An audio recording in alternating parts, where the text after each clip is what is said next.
সময়টা 90 দশকের মাঝামাঝি।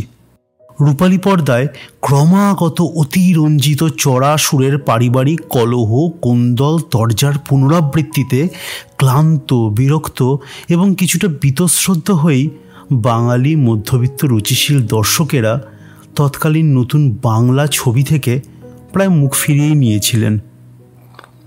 ছবির পর ছবি সেই এক কর্তব্যপরায়ণ পিতা, দক্ষিণী অসহায় মা, দজ্জাল শাশুড়ি, অতিমাত্রায় আবেগপ্রবণ বড় বউ, অত্যাধুনিকা এবং যৌথ পরিবারের মূল্যবোধকে ফুৎকারে উড়িয়ে দেওয়া মেজ বউ কিংবা দার্শনিক সেজ ভাই অথবা অফিসের ভিলেন বস, এদের সকলের অত্যাচারে জর্জরিত শিক্ষিত রুচিবান দর্শকদের কাছে এই জোলো সেন্টিমেন্ট আর গ্রাম্য মেলোড্রামায় থই থই বাংলা ছবির তুলনায় সদ্য উদীয়মান শাহরুখ, আমির, সলমান খান এবং বম্বের স্মার্ট গ্ল্যামারাস ঝাঁ চকচকে স্টোরি টেলিংয়ের আবেদন তখন অনেকটাই বেশি। এমন সময় 1994-এ মুক্তি পেল একটি ছবি যার নাম 19শে এপ্রিল।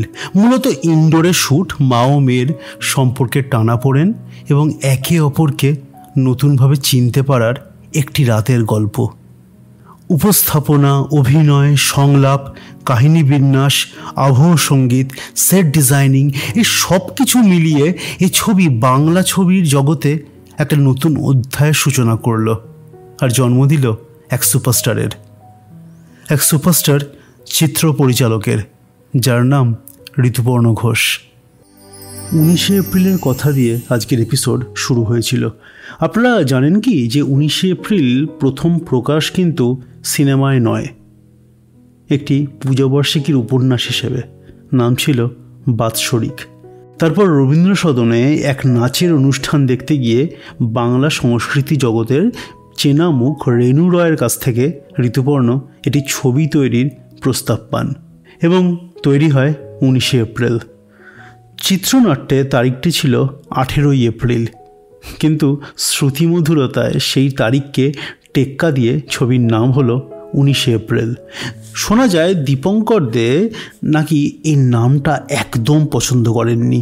তিনি বলতেন যে ছবির নাম শুনে মনে হচ্ছে ছবির বিষয় বলশেভিক রেভলিউশন। 19শে এপ্রিল বাঙালি মধ্যবিত্ত দর্শককে কিভাবে হলমুখী করেছিল সে সম্বন্ধে একটা খুব ইন্টারেস্টিং গল্প আছে। তখন ছবিটি সদ্য রিলিজ করেছে।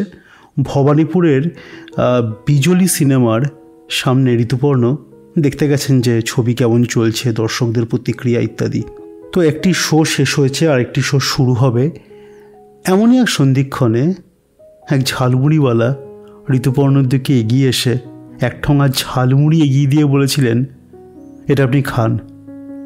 এতদিন পরে মোটর গাড়ি করে বাংলা বই দেখতে লোকেরা হলে আসছে, এটা আপনাকে আমি খাওয়ালাম।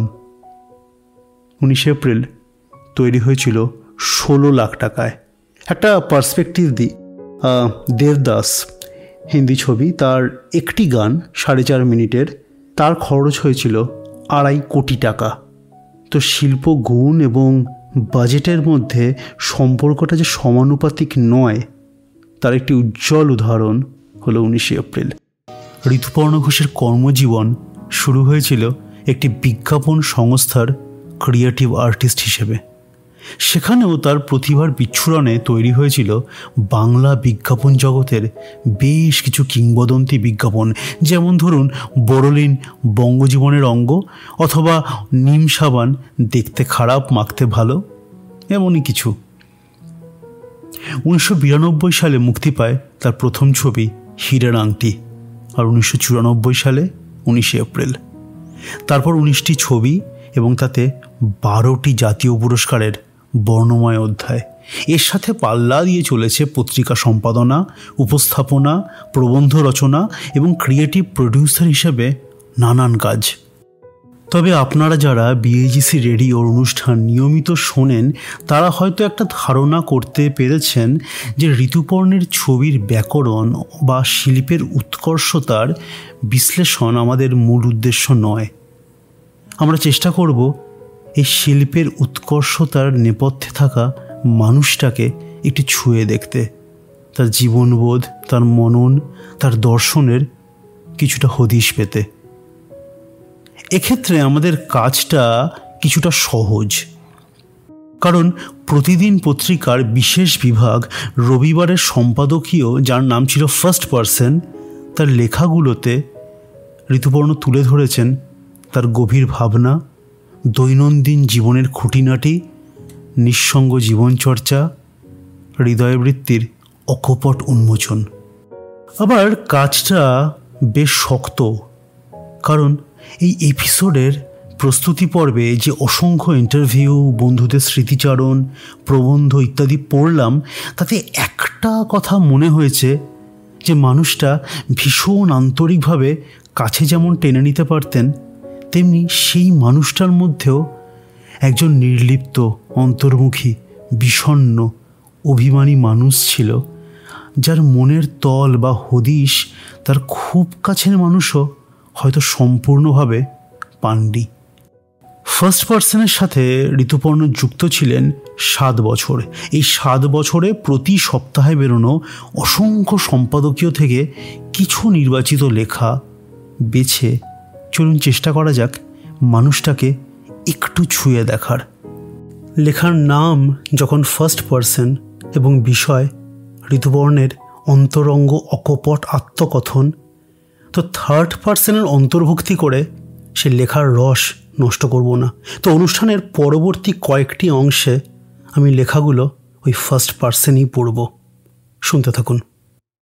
প্রথম কথা বলতে কে শিখিয়েছিল জানি না। কালোর ওপর লাল পাখি নকশা করা একটা বেড কভার ছিল বাড়িতে, সেটা দেখে প্রথম চিনতে শিখি।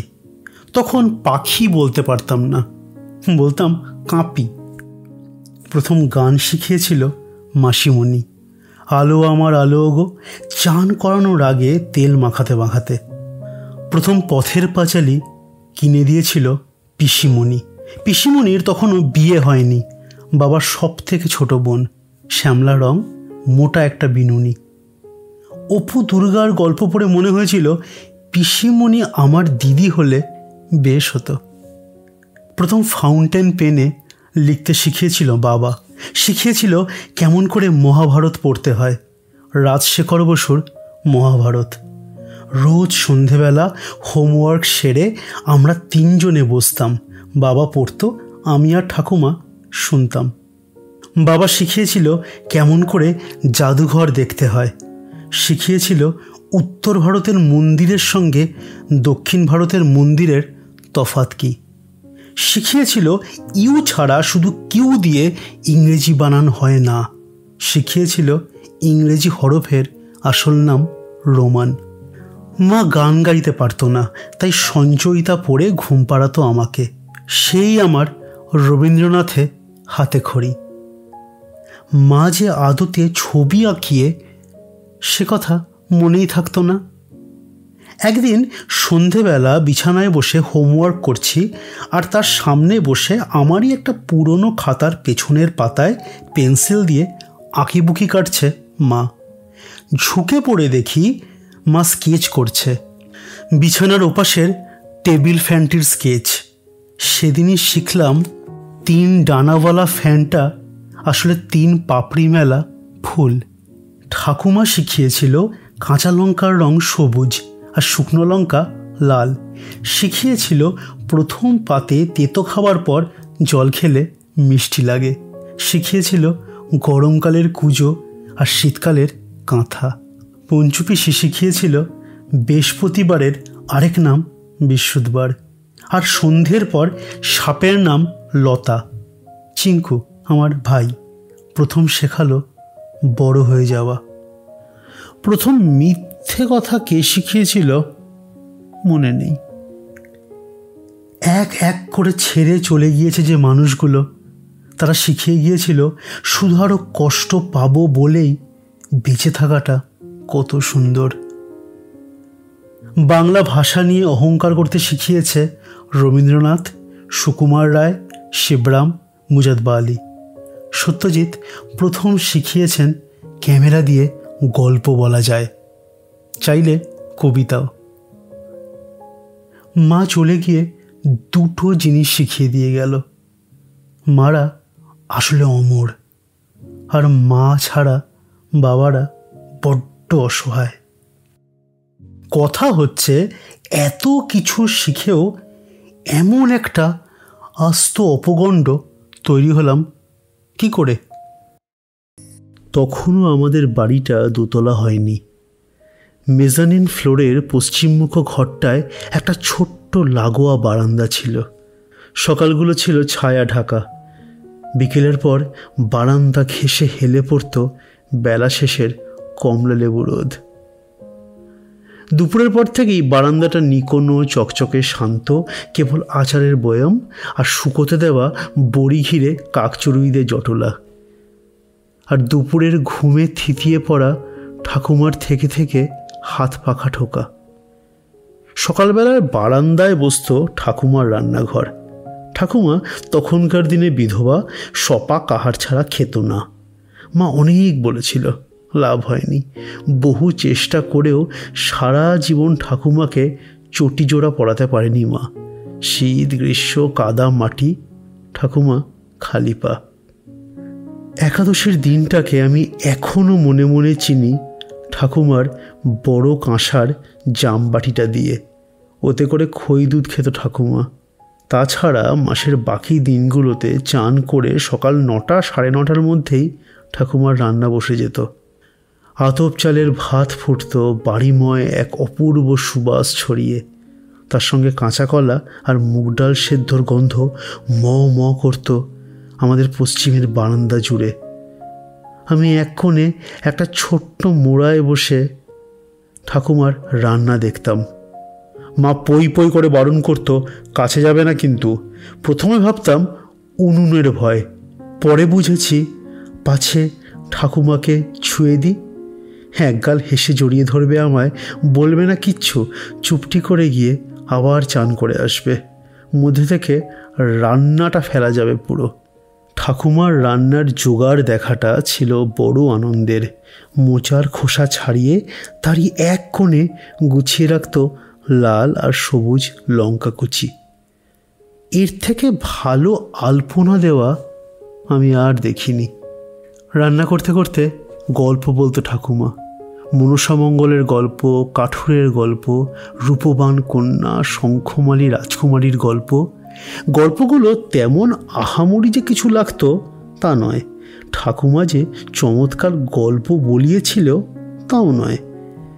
কিন্তু সেই গল্পের মাঝখানে কোনো রান্না বা খাওয়ার ঘটনা আসতো। ঠাকুমার বর্ণনায় সেই জায়গাগুলো কেমন যেন জীবন্ত হয়ে যেত। কেমন করে বড় রানী যত্ন করে পাক করে হিঞ্চে শাকের বড়া পাক করে দেন রাজকুমারের জন্য।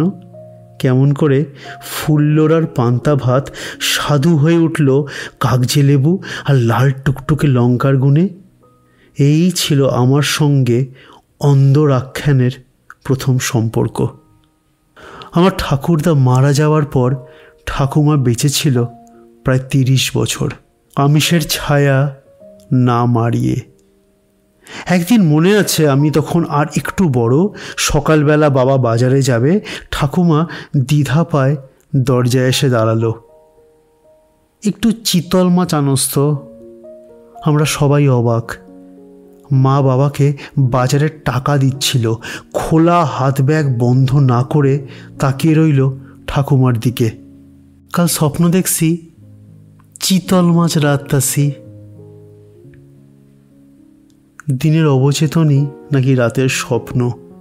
এই অবচেতনের সঙ্গে কত অবদমন মিলে থাকে তা কি আমরা জানি? আমার নিত্যদিনের রুটিনে এখন একটা নতুন সংযোজন হয়েছে, আমার জিম যাত্রা। নিয়ম করে জিমে যাব, এক্সারসাইজ করব, এ কথা সত্যি বড় চট করে ভাবিনি। আমার অনেক ডাক্তার বন্ধু বহুবার চেষ্টা করেছেন, চিত্রতারকা বন্ধুরা নানা রকমভাবে প্রলোভন দেখিয়েছেন, খুব একটা কাজ হয়নি। আমাদের বাবা মার কাছ থেকে রং তুলির টান ছাড়াও উত্তরাধিকার সূত্রে আমরা 2 ভাই অর্জন করেছিলাম কিছুটা মিষ্টি রক্তের আশীর্বাদ, ফলে নিয়মিত নিয়ন্ত্রিত খাদ্যাভ্যাস এবং ঘরমাক্ত ক্যালোরি ক্ষয়ই আমার জীবনের আজীবন পথ্য। ট্রেডমিল, ক্রস ট্রেনিং ইত্যাদি ক্যালোরি বিন্যাসের যন্ত্রপাতিগুলো দোতলায় রাখা। জিমের ভাষায় ওটাকে বলে কার্ডিও বিভাগ। সিঁড়ি দিয়ে উঠতে উঠতে শুনছি দিব্যি গম গম করে দেয়ালে লাগানো অত্যাধুনিক সাউন্ড সিস্টেমে বচনায় হাসিনো অথবা ফ্যাশন কি হ্যায় ইয়ে জলওয়া হচ্ছে। যেই না আমি ট্রেডমিলে পা রাখলাম, কেউ একজন লজ্জা পেয়ে তড়িঘড়ি গিয়ে সিডিটা বদলে গজল চালিয়ে দিল। বুঝলাম সিরিয়াস ফিল্ম মেকার হওয়ার জ্বালা কাকে বলে। এখন আমাকে মৃদু মন্দ গজলের সাথে তালে তালে হাঁপ ছাড়া দৌড়ানো অভ্যেস করতে হবে। মিনমিন করে বললাম, কেন ওই আগের গানটাই তো ভালোই ছিল। দেখলাম সকলের কেমন একটা লাজুক লাজুক অবিশ্বাসী হাসি, যেন ক্লাসরুমে ঢুকে স্কুল শিক্ষক হাতে নাতে ছাত্রদের সিগারেট খাওয়া ধরে ফেলেছেন। আমার বিশেষ প্রশিক্ষণের দায়িত্ব যিনি নিয়েছিলেন তিনি তার এক সহকারী যুবককে মোতায়েন করে দিলেন। উনি যেদিন আসতে পারবেন না, আমি যেন মন দিয়ে সঠিকভাবে শরীর চর্চাটা করি, কোথাও যেন ভুল না হয়।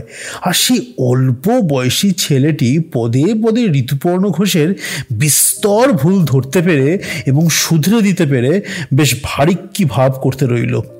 দোষের মধ্যে বলেছিলাম, এখানে কিন্তু তুমি আমার পরিচালক, আমার ভুল হলে শুধরে দিও। পরে মনে হলো আমার এই অনুরোধটা বেচারা বড্ড সিরিয়াসলি নিয়ে ফেলেছে। ট্রেডমিলে চড়ে হাঁপানোই নাকি প্রাথমিক উদ্দেশ্য। পাহাড়ে ওঠার সময় যেমন অনভ্যাসের হাঁপ ধরে, আর সেই সঙ্গে আমার এতদিনের জমা ক্যালোরি ঘামের প্রস্রবণ হয়ে নেমে আসবে, তাহলেই বোঝা যাবে আমি অভীষ্ট লক্ষ্যে পৌঁছাচ্ছি। প্রশিক্ষণ পরিচালক সেই অল্প বয়সী ছেলেটি আবার এতটাই অত্যুৎসাহী যে ট্রেডমিলে পা রাখা মাত্রই ইনক্লাইনটা 9 করে দিল। আমি কলকাতার রাস্তায় মোটে হাঁটি না, আমাকে হঠাৎ খাড়া রাস্তায় তুলে দিয়ে ওর প্রথাগত ভঙ্গিতে চেঁচাতে লাগলো, come on fast, come on fast.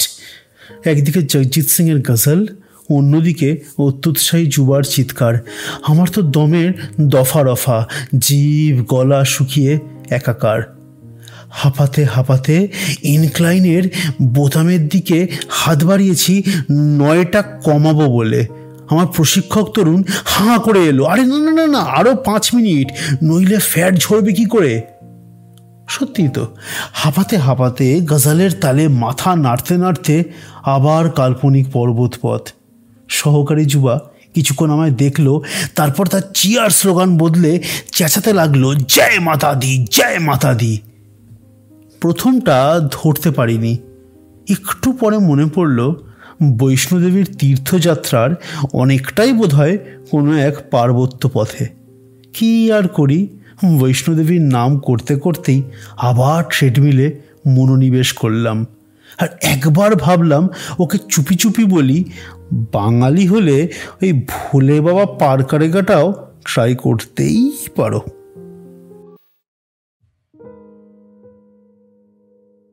ন্যাকা শব্দটির অর্থ আমরা বেশিরভাগ বাঙালি বোধহয় বুঝি না, তাই অপপ্রয়োগ করি। কিংবা এমনও হতে পারে এক একটি শব্দ মানব জিহ্বাপথে বহুদিন পিচ্ছিল হতে হতে তার আদি অনুষঙ্গ ভ্রষ্ট হয়। ন্যাকা শব্দটিরও সেই ধরনের কোনো বিবর্তন ঘটে থাকবে।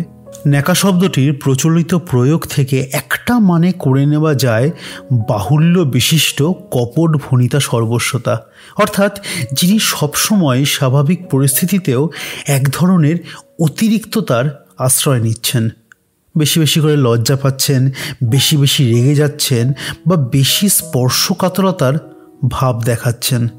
চলন্তিকার অর্থটা যদি কেতাবি বলে ধরি, তাহলেও কিন্তু দেখব ন্যাকা শব্দটির প্রয়োগের পরিসর যথার্থভাবেই এই দুটি অর্থে সীমিত নয়। অপভ্রংশ হতে হতে এই শব্দটি তার আপেক্ষিক ভিন্নতর প্রয়োগের গুণে বা দোষে আরও অবাঞ্ছিত কোনো অর্থের প্রলেপ পেয়েছে। ছোটবেলায় জ্ঞানত মনে আছে, যখন স্কুলে যেতে আরম্ভ করলাম, আমাকে খ্যাপানোর সুনির্বাচিত শব্দটিই ছিল ন্যাকা। আমার বাচনভঙ্গি, আমার হাত পা নাড়া ইত্যাদি যে আমার সহপাঠী ও আর 5টি পুরুষ ছাত্রের থেকে আলাদা, সে কথা আমার শিশু মনও বুঝতে পারত। তাই আর সবাইকে ছেড়ে ন্যাকা শব্দটি যখন আমাকে আক্রমণ করার জন্যই বেছে নেওয়া হয়েছিল, তখন মনে মনে মানে করে নিয়েছিলাম যে ন্যাকা মানে বোধ করি আলাদা অথবা ব্যতিক্রমী। তখন বোঝার বয়স হয়নি, বা বুঝলেও বলার সময় তো আসেইনি যে ন্যাকা শব্দটি জেন্ডার মিমিক্রির একটি নিষ্ঠুর অপপ্রয়োগ। শব্দটির কেতাবি অর্থের মতো আমাকে ন্যাকা বলার উদ্দেশ্য অজ্ঞ বা কপট বলা নয়। নারীসুলভ বলেই যে আমি ন্যাকা, সে কথাটা কোনো অভিধান বলে দেয়নি।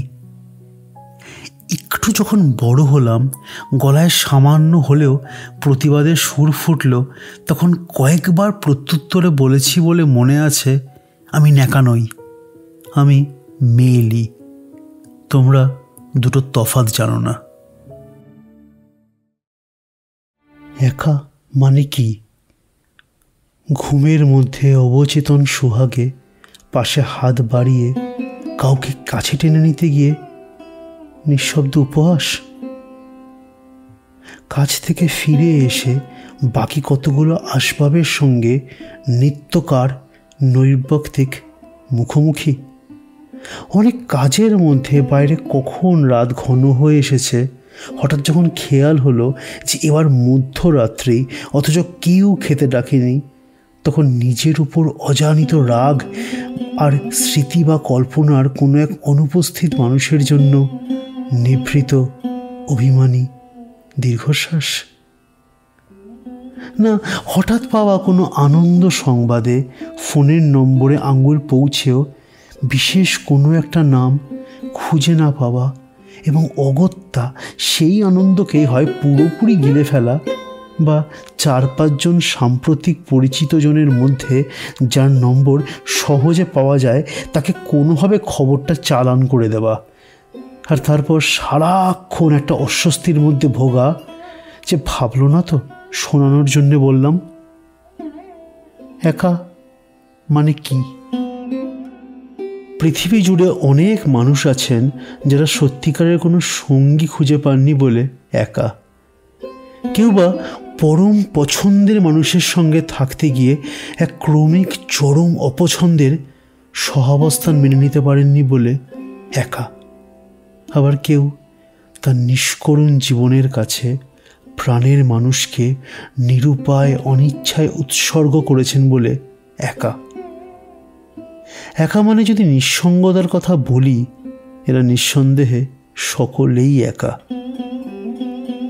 একা মানুষদের প্রতি সহানুভূতি, অনুকম্পা সবই থাকে, কিন্তু তার সঙ্গে অনেক সময় থাকে এক অদ্ভুত নিষিদ্ধ কৌতূহল। এটা আমি ব্যক্তিগত অভিজ্ঞতা থেকেই বলতে পারি। যে জীবন আমাকে একাকিত্বের এই বন্দি দশা থেকে মুক্তি দিতে পারত, আমাদের সমাজে তার কোনো স্থান নেই। আমার স্বভাব প্রণোদিত অস্বাভাবিকতা নিয়ে আমি বাস করেছি আমার একাকিত্বের এই বন্দি জীবনে, আর আমার সামনে ছিল সমাজের এক বিরাট কারাগার, যেখানে ঐতিহাসিকভাবে যে কোনো নতুন প্রথাকেই প্রবেশ করতে হয়েছে দণ্ডিত বিদ্রোহীর মতো অনেক হিংসা এবং রক্তপাতের মূল্যে। প্রথার বাইরে বাস করার এই অবধারিত ট্র্যাজেডি আমাকে বারবার ভেঙেছে, দুমড়েছে, ছিঁড়েছে, কুটেছে, এমন করে রক্তাক্ত করেছে যে মনে হয়েছে এর চেয়ে মৃত্যুও বোধ হয় অনেক বেশি কাম্য। আসলে বোধ হয় একাকিত্ব জিনিসটা একটা সূক্ষ্ম সংকুল ভূমিতে পদচারণের পরীক্ষা, যেখানে নিজের ভেতরের শক্তিকে বারবার করে স্মরণ না করলে নারী, শিশু, বৃদ্ধ, প্রতিবন্ধী, সংখ্যালঘু নিয়মে একা মানুষরাও অনুকম্পা যোগ্য হতে বাধ্য। পাহাড়ের ওপর দাঁড়িয়ে নিচের পাকদণ্ডিটা যখন দেখি, তখন চায়ের টুকরি কাঁধে ধীর পায়ে হেঁটে যাওয়া মেয়েটিকে বড় একা, বড় বেচারা লাগে।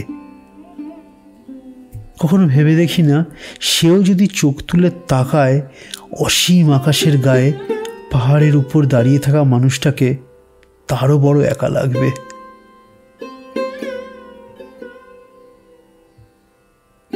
পাহাড় চূড়ায় দাঁড়িয়ে বাইনাকুলার দিয়ে নিচের মানুষগুলোকে দেখবেন না প্লিজ। বুঝতে পারছেন না কেন?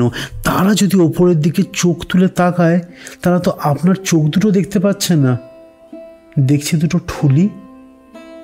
এবার তারা যদি আপনাকে দৃষ্টিহীন বলে অনুকম্পা করে, অতগুলো সমবেত আহারের শক্তি কিন্তু বড় প্রচণ্ড।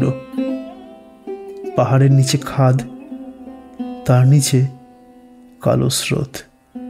সেই স্রোত মুখে সবাই বড় একা, একটি বিচ্ছিন্ন বৃষ্টির ফোঁটার মতো নিঃসঙ্গ। চলে এসেছি আমাদের আজকের পর্বের একেবারে শেষ ভাগে। অভ্যেসবশত শেষ ভাগ বলছি বটে, কিন্তু আসলে জানেন, এই অনুষ্ঠানটার না ঠিক সেভাবে শেষ নেই। তার কারণ, যে মানুষটাকে নিয়ে আজকের পর্ব ছিল, তার জীবন মঞ্চের যবনিকা পতন তো অসম্ভব অকস্মাৎ। ব্রাত্য বসুর কথায়, আমরা ওরা খচিত টানা পোড়েনময় বঙ্গ সমাজে বাঙালির মধ্যবিত্ততা, মধ্যচিত্ততা, মানব সম্পর্কের গূঢ় অতলস্পর্শী রহস্যময় ইঙ্গিত, একা মানুষের আবেগ ও আর্তনাদ বারবার ধরা পড়েছে তার ছবিতে।